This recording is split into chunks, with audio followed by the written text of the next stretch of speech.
Boa noite, senhoras e senhores, sejam bem-vindos a mais uma live do Alibi. Estamos de volta aqui com mais um programa Loucuras do Rádio e Outras Histórias, com a presença do meu pai, professor Heraldo Moreira. Boa noite, pai, seja bem-vindo mais uma vez e fica à vontade para começar a sua história. Boa noite, filhão, boa noite a galera que está conosco aí na live, quem está nos acompanhando posteriormente, né? No YouTube, nas outras plataformas. Um abraço especial aí para o Leonardo, sempre presente, sempre carinhoso.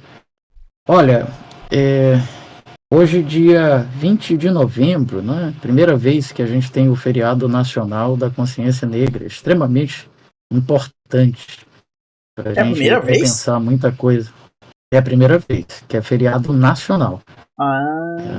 A lei foi aprovada ano passado e pela primeira vez está sendo colocada em prática. Já havia esse dia em alguns estados, em alguns municípios, inclusive aqui. Foi tentado pelo governador, hoje ministro do STF, Flávio Dino, mas como municípios e estados eles têm um limite de feriados, o feriado estadual aqui já estava estourado. Então entraram com uma ação no Tribunal de Justiça aqui do Maranhão e ganharam para derrubar a lei estadual.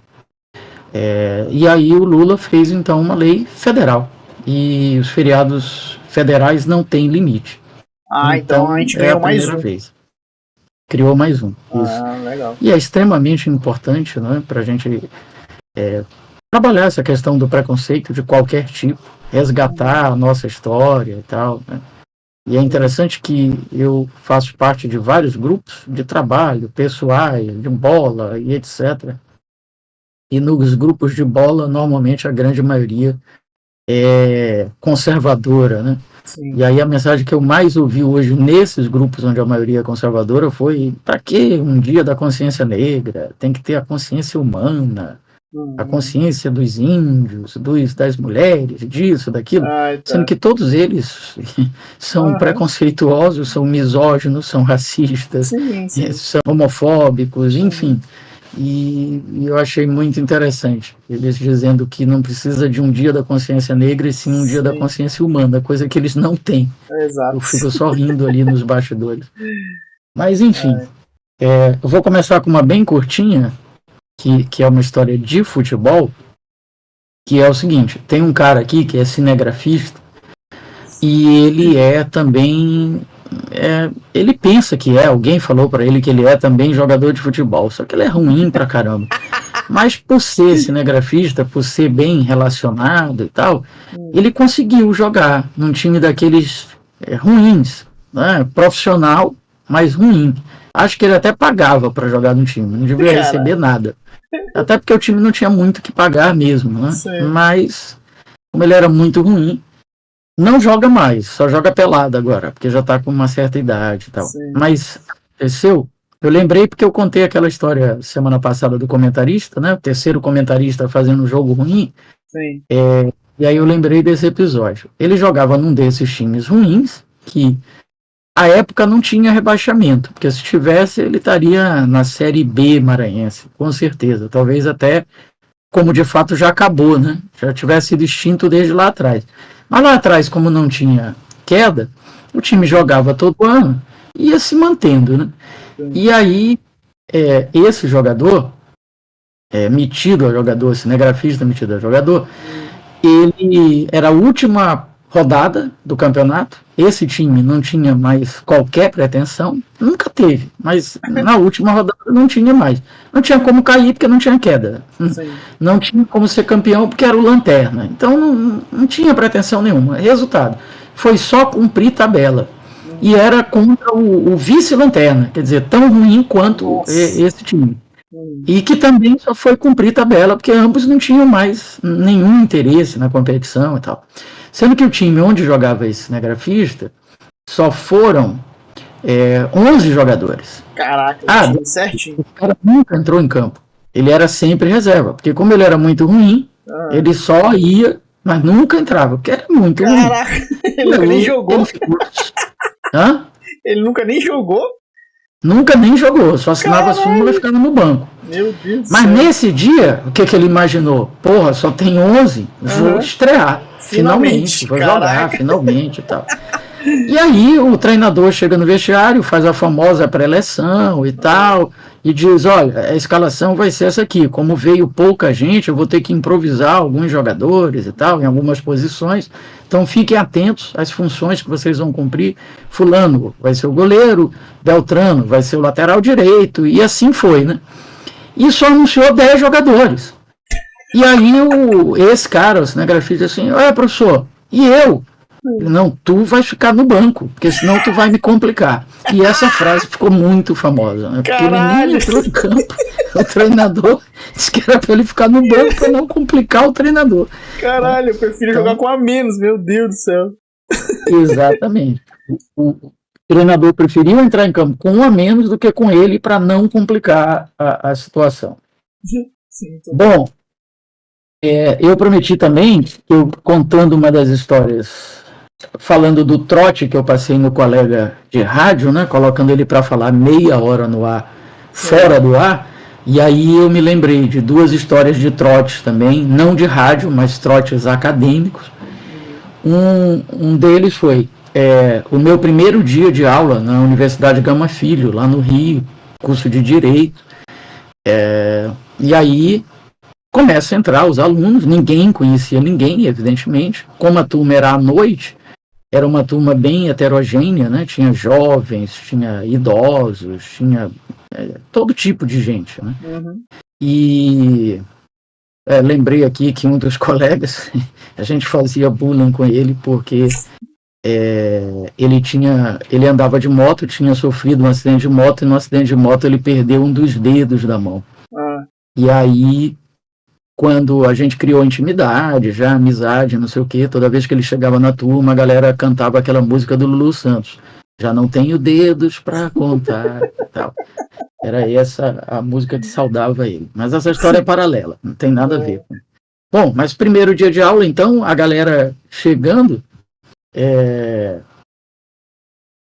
e aí entra um senhor, barbudo e tal, senta lá no fundo da sala. Pô, todo mundo imaginou, é aluno também, beleza?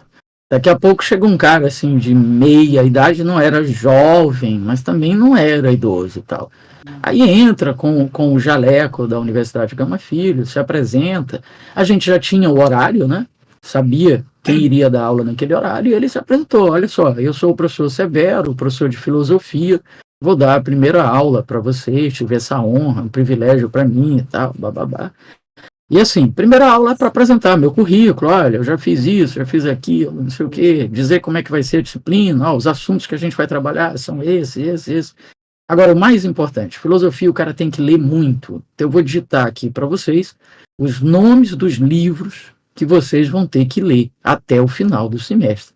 E a cada aula a gente vai discutir um desses livros. Então tem que ter um livro desse, ler um livro desse por semana.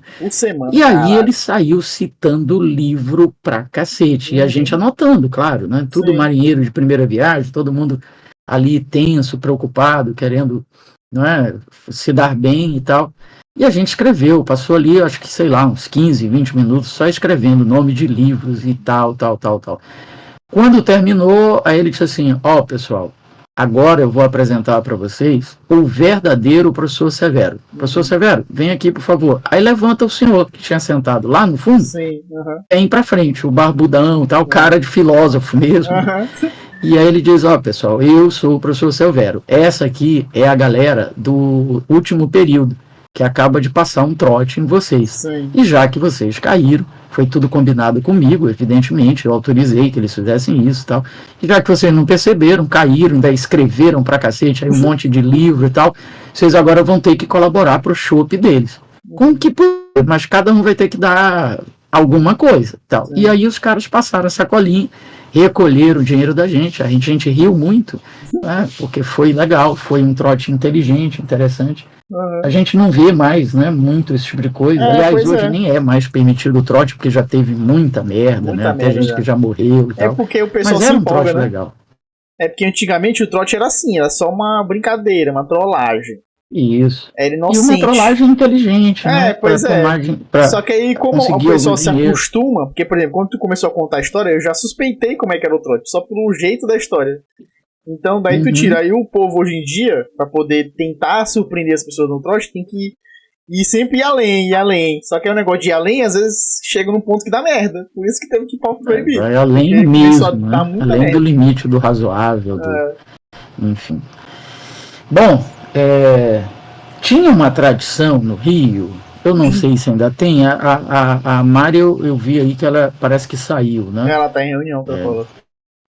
Pois é uma pena, porque ela poderia, acho que é só ela que é do Rio, né? Que está aí normalmente, né? Sim. Ela poderia confirmar se ainda existe essa tradição ou não. Que é o seguinte, dia 20 de agosto, que é o dia do estudante, não é? 20 de agosto? Não é? Ou é 20 de dezembro? Agora eu fiquei na dúvida. O dia da justiça é 20 de dezembro. Não é? Não faço ideia. Jogar no Google. Eu sei que é o dia... o dia de várias coisas. Dia do advogado, dia do dia do estudante é 11 de agosto. De direito. Hã? 11 de agosto. 11 de agosto, né? É isso aí. E aí o que acontece? Por que é esse dia, se eu não estou enganado? Travou a minha imagem, né? A live sim, não, agora porque eu abri o Google. O dia 11 de agosto, ele por ser importante, né, por curso de Direito, porque o primeiro curso superior do Brasil foi o curso de Direito, que começa, a primeira aula foi nesse dia 11 de agosto, lá em Olinda, Pernambuco, onde hoje funciona a Universidade Federal de Pernambuco. E uma semana depois foi na USP, em São Paulo, onde hoje funciona a USP em São Paulo. Sim. Então, por isso é um dia importante, comemorado pelo pessoal da área jurídica e tal. E aí, no Rio e em São Paulo, não sei se em outras cidades também, tinha essa tradição, pelo menos na minha época ainda tinha, que era, nesse dia, acontecia o chamado Dia do Pendura. Não sei se tu já ouviu falar nisso. Não, Pendura não. O que era o Dia do Pendura? Os alunos de Direito, eles iam todos para um bar ou para um restaurante, bebiam e comiam pra cacete. Quando terminava, que o garçom trazia a conta, aí um deles subia numa cadeira e fazia um belo discurso, agradecendo o dono do restaurante por tê-los recebido, por ter proporcionado aquela festa toda, em comemoração ao dia 11 de agosto, aí falava da importância do dia, a história do dia, bababá, e tentava sair todo mundo sem pagar, por isso que era o dia do pendura. E o que acontecia? Alguns donos do restaurante levavam isso numa boa, outros não, chamavam a polícia. Aí a polícia conduzia os caras todos até a delegacia. Quando chegava na delegacia, o delegado também tinha feito isso, porque ele também tinha sido aluno de Direito. Aí liberava todo mundo, né? Ficava tudo por isso mesmo. Imagino que isso não exista mais. Até porque, hoje, né, com a proliferação de cursos jurídicos e tal, ia quebrar tudo quanto era bar e restaurante de algumas cidades, especialmente cidades pequenas como a nossa aqui, por exemplo, né, com 1 milhão e poucos, 1.000 habitantes. No Rio e São Paulo talvez não tivesse tanto efeito, mas ainda assim seria gente demais, né?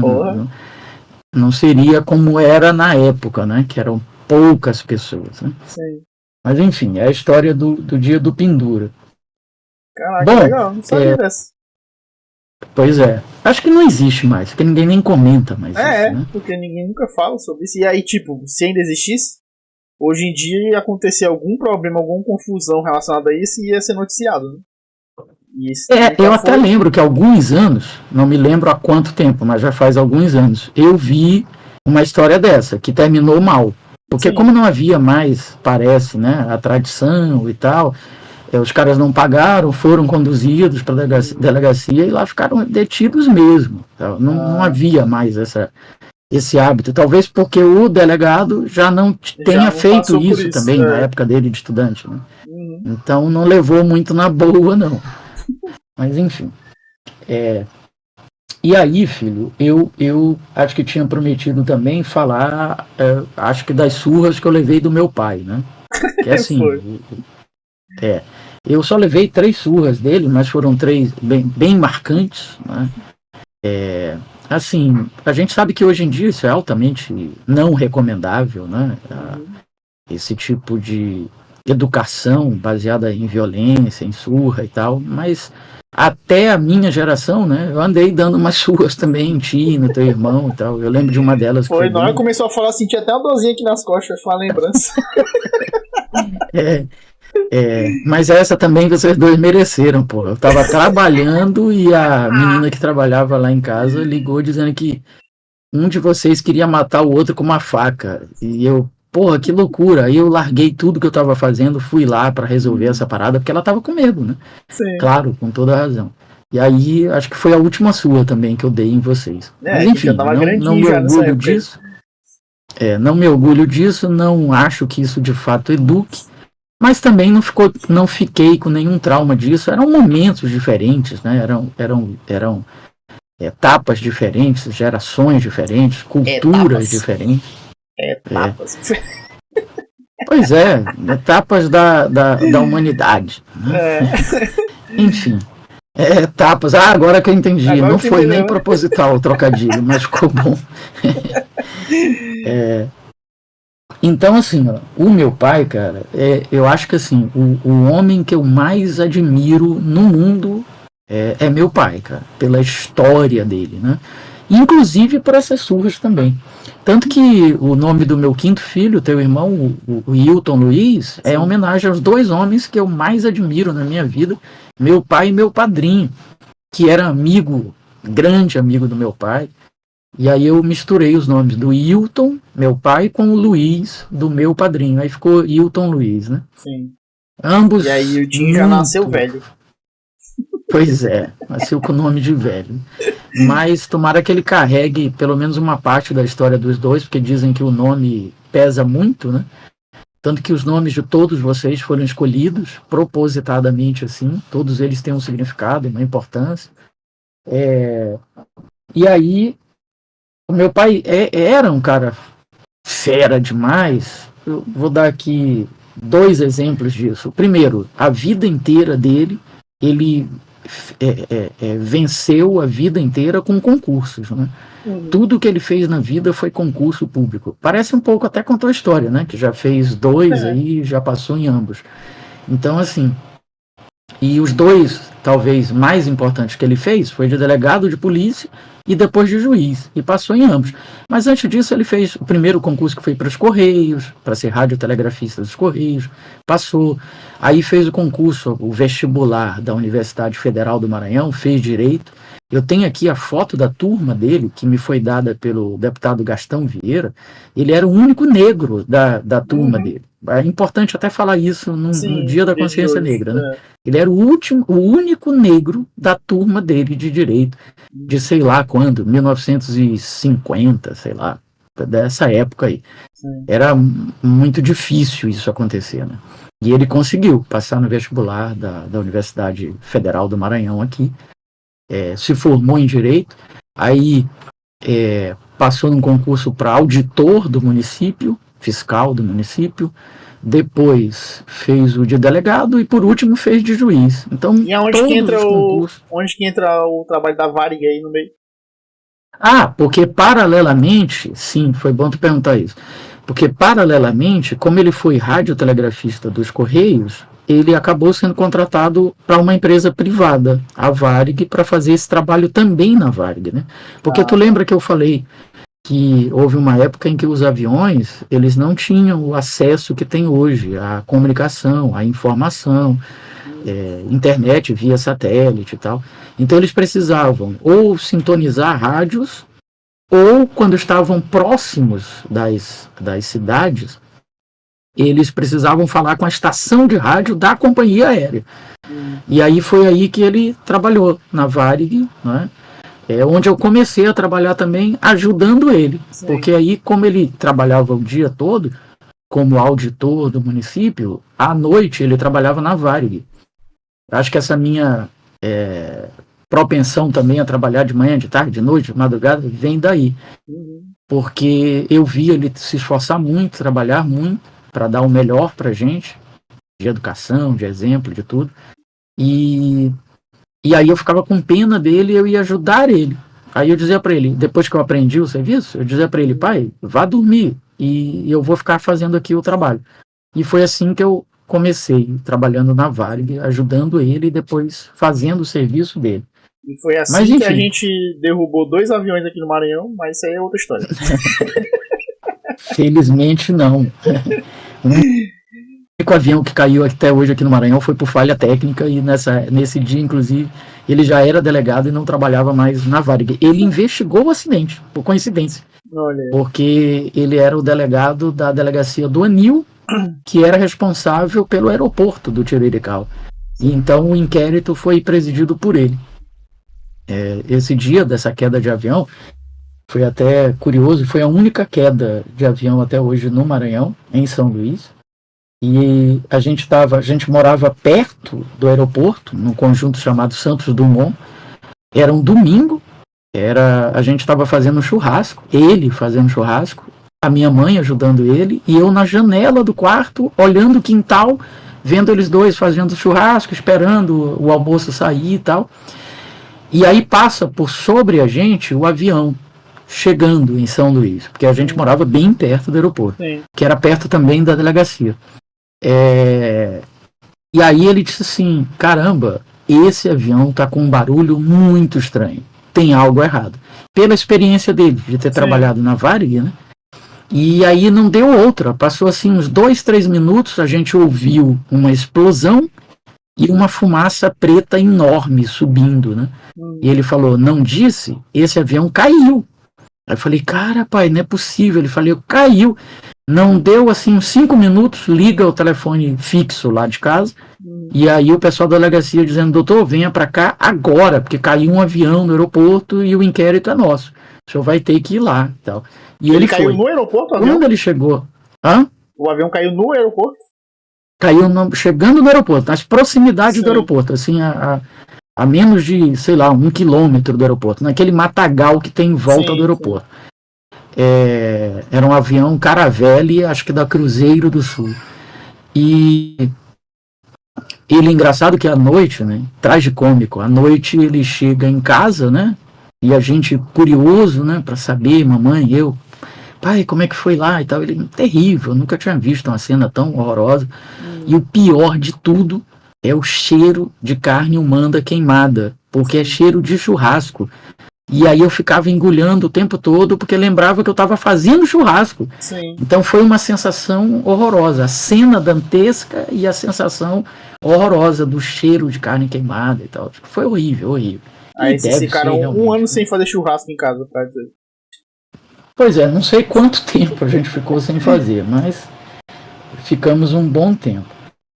Pô, e eu vou contando essas histórias e vou me lembrando de outras. Eu já lembrei de uma aqui. Já estou anotando aqui para contar de uma outra vez. Talvez semana que vem. Bom, mas aí era um cara formidável por isso, né? Porque venceu a vida toda lutando, fazendo concursos e tal. Mas além disso também, cara fera demais. Eu acho que contei aqui que quando eu cheguei dizendo que eu tinha conseguido um emprego em rádio, ele só me disse 2 coisas, né? A primeira, que isso não dava dinheiro, e a segunda, que como era o que eu queria, ele ia me apoiar, apesar de saber que não dava dinheiro. Então era essa pessoa, assim. Mas algumas coisas que também me chamaram a atenção, mas 2 vezes que eu vi, ele também era muito bom de porrada. E aí... Uma vez ele estava debruçado na janela de casa com a minha mãe, conversando e tal. Aquelas casas que tem a janela alta que dá para a rua, né? Os chamados sobrados. E passa um cara bem embaixo da janela e fala um palavrão, né? Não lembro exatamente que palavrão, mas o cara falou um palavrão, que na época era algo extremamente desrespeitoso, né? Você falar um palavrão em público, ainda mais em frente a uma senhora e tal. E aí meu pai reclamou com o cara, né? Ô, meu amigo, você respeite minha esposa. Como é que você fala na porta da minha casa, em frente à minha esposa, um palavrão? E o cara devia estar muito puto com alguma coisa, que aí o cara disse assim, vai se lascar, falei mesmo e pronto e tal.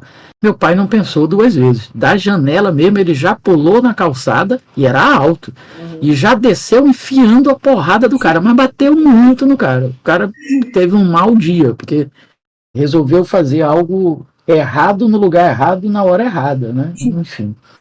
E a outra vez foi ele me levava muito para o estádio, talvez daí é que venha a minha paixão pelo futebol, por estádio, por tudo. E a gente chegando no estádio, e aí ele vai estacionar o carro, aí se aproxima um guardador e tal, diz assim, bota aqui e tal. Aí ele botou e tal. Quando ele saiu, o cara disse assim, olha, vamos imaginar, a moeda de hoje, né? Que na época era outra moeda, evidentemente. Eu era criança, mas eu lembro disso. O cara falou tipo assim, é 20 reais. Aí meu pai falou, o quê? 20 reais? Pra botar o carro num espaço público que você tá usando? Aí o cara falou, isso aí, se você não quiser, você vai ver a consequência quando você voltar e tal.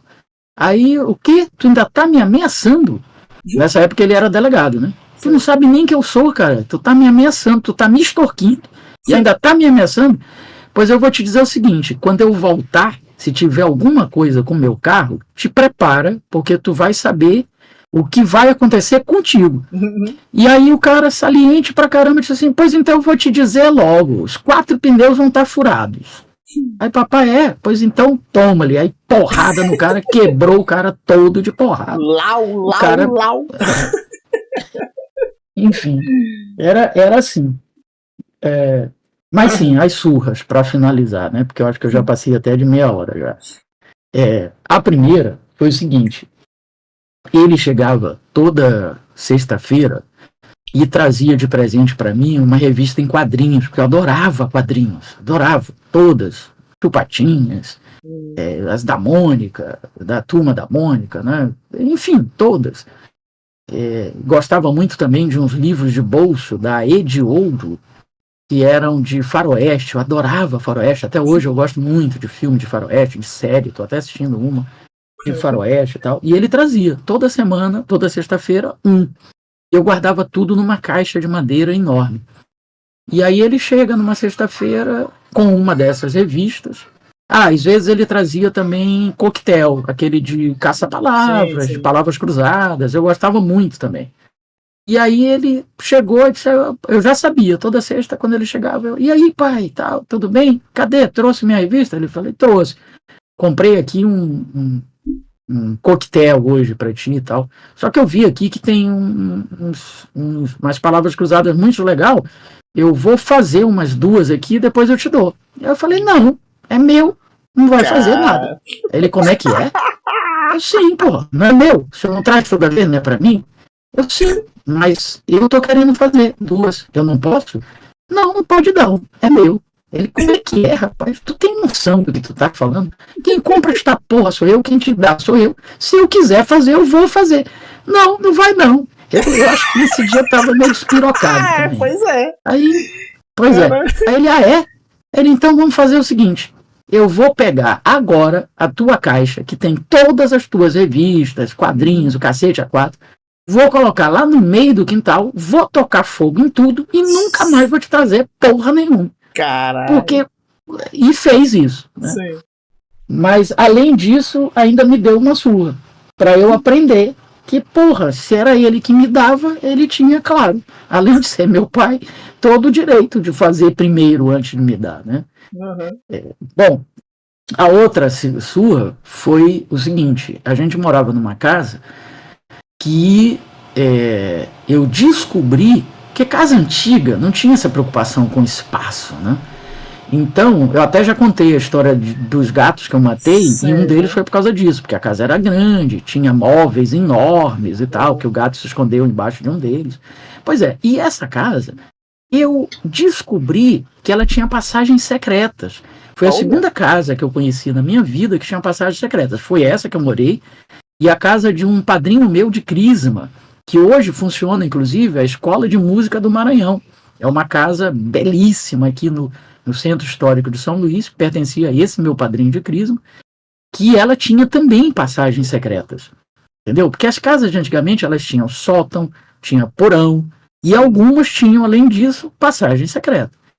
E aí, eu descobri nessa casa, nenhum de nós sabia, porque ela não era nossa, ela era alugada, que tinha passagem secreta. Aí eu falei, que legal, vou me esconder dentro da passagem secreta para saber até que ponto meu pai e minha mãe me amam. Olha a ideia de criança idiota, né? Sim. E aí eu me escondi dentro dessa passagem secreta. Passaram-se alguns minutos, a galera sentiu minha falta, né? Aí mamãe, Heraldo, cadê Heraldo? Alguém viu Heraldo? E me chamando e eu lá dentro, morrendo de ir, achando um barato aquilo. Né? Aí ela liga para papai. Heraldo sumiu. Eu já procurei na rua, já procurei em casa, no quintal, nos vizinhos. Ninguém viu ele. Ele sumiu. Aconteceu alguma coisa. Aí lá vem papai, sai do serviço, Pluto, obviamente, né? E preocupado também. Chega em casa. Eu já devia ter aparecido. Mas eu estava curtindo aquilo tudo, vendo, poxa, eles gostam de mim mesmo, eles estão preocupados comigo e tal. Aí papai chega também. Que ele gosta de ti. Pois é. Aí eles chegam e procura também, né? Faz o mesmo caminho que a mamãe fez. Aí começa a acionar nesse tempo. Ele já era delegado também. Aí ele começa a acionar os contatos dele, né? De polícia, de IML, de hospital, para saber se por acaso eu tinha dado entrada. De repente eu tinha sido atropelado. Ele já tinha um trauma, porque ele já tinha perdido um filho do primeiro casamento dele atropelado. Caraca. Então ele já ficou preocupadíssimo e tal. E aí, quando eu vi que o negócio estava ficando feio, eu falei, bom, tá na hora de eu sair. E eu saí todo sorridente, dizendo, olha aqui, eu estava escondido, eu descobri uma passagem secreta, só queria saber se vocês me amavam mesmo e tal. Detalhe, as 3 suas que eu tomei, as 2 outras, mamãe ficava revoltadíssima com o papai, né? Ela era contra, não aceitava e tal. Mas essa, até ela falou, não, tem que dar uma surra nele mesmo. Quer dizer, pra ver o tanto que eles ficaram putos, e com razão, né? Sim. E a terceira e última, essa já foi adolescente, com 15 anos. A gente já morava no Caminho da Boiada, no centro, e a festa na casa de um amigo meu, grande amigo de escola, a irmã dele fazendo 15 anos, e me convidaram para a festa, claro, eu era muito amigo dos irmãos dela. Os 2 estudavam comigo, um era mais velho, estudava uma série, 2 ou 3 séries acima, mas esse estudava na minha turma. São os donos do reino infantil. Tá. E aí a menina fazia 15 anos e tal, e eles me chamaram. E eu fui, porque ia a galera da escola e tal, ia ter aquela coisa, né, de namorinho, não sei o que, festa, dança, etc. E só que meu pai disse assim, tu vais a pé, porque era perto, a casa deles era perto da nossa. Assim, perto, eu diria o quê? 1 quilômetro de distância, dava para ir a pé, que era tudo ali no centro, né, de São Luís. Mas, apesar da época, a gente está falando aqui de anos 70, não era perigoso como é hoje, mas tinha, claro, um perigo. Sim. Então ele disse assim, tudo bem, você vai e volta a pé, mas você tem um limite. Você não pode chegar depois da meia-noite, porque aí já fica perigoso. Meia-noite na rua é perigoso. Então você vai com essa condição. Falei, tudo bem, eu vou. E fui. Só que chegou lá na festa, primeiro, estava tendo aquela bebida que é feita com vinho e com frutas, ponche, né? Acho que é. Ponche. É o ponche, né? Pois é, tava rolando o ponche, que não era pra gente beber, mas a gente conseguiu ficar bebendo o ponche sem os adultos perceberem. A gente ia lá, pegava, tal, e bebia. Parecia suco, refrigerante e tal, então ninguém estava dando conta, e a gente bebendo. E aí ficou animado, e as meninas, e a gente começou a dançar, e não sei o que e tal, e chegou meia-noite, que eu já devia estar em casa, que era justamente a hora do baile, porque meia-noite é quando tinha o baile dos 15 anos, da meia-noite, etc e tal. E aí eu falei, não, vou depois do baile, como é que eu vou perder o baile? Até porque no baile eu vou dançar com a menina que eu tava ficando, tava interessado e tal. E, bom, terminou o baile, aí lá para 1h da manhã eu fui. Eu tinha levado a chave de casa. Então eu achava assim, pô, 1h da manhã, vai estar todo mundo dormindo, eu vou chegar, eu tenho a chave, eu vou abrir a porta sem fazer barulho, vou entrar em casa, eu vou dormir.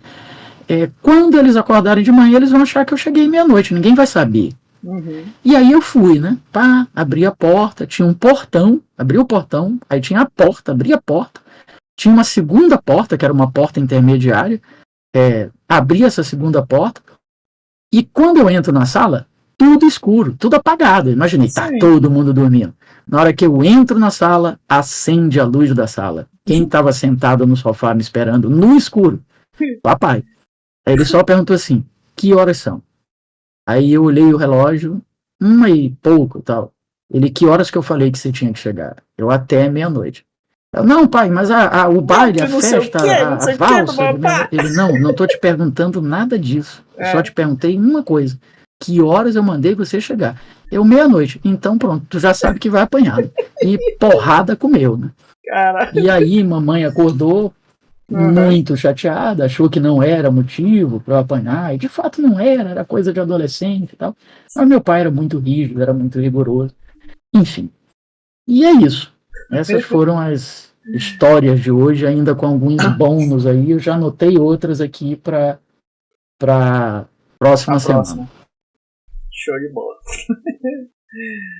Então a gente fica pra próxima semana. Valeu, pai. Beijo. Boa noite. Valeu, filhão. E até Um abraço, um beijo quarta-feira. para todos aí também. Valeu.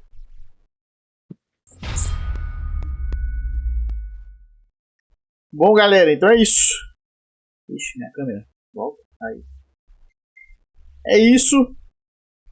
Por hoje é só do nosso quadro. Semana que vem temos mais histórias de loucuras do rádio e outras histórias. Oh. Valeu, obrigado pela presença, tamo junto. Não esquece de deixar o like, comenta aí se tiver alguma coisa para acrescentar sobre as histórias. E a gente se vê semana que vem. Valeu, fui!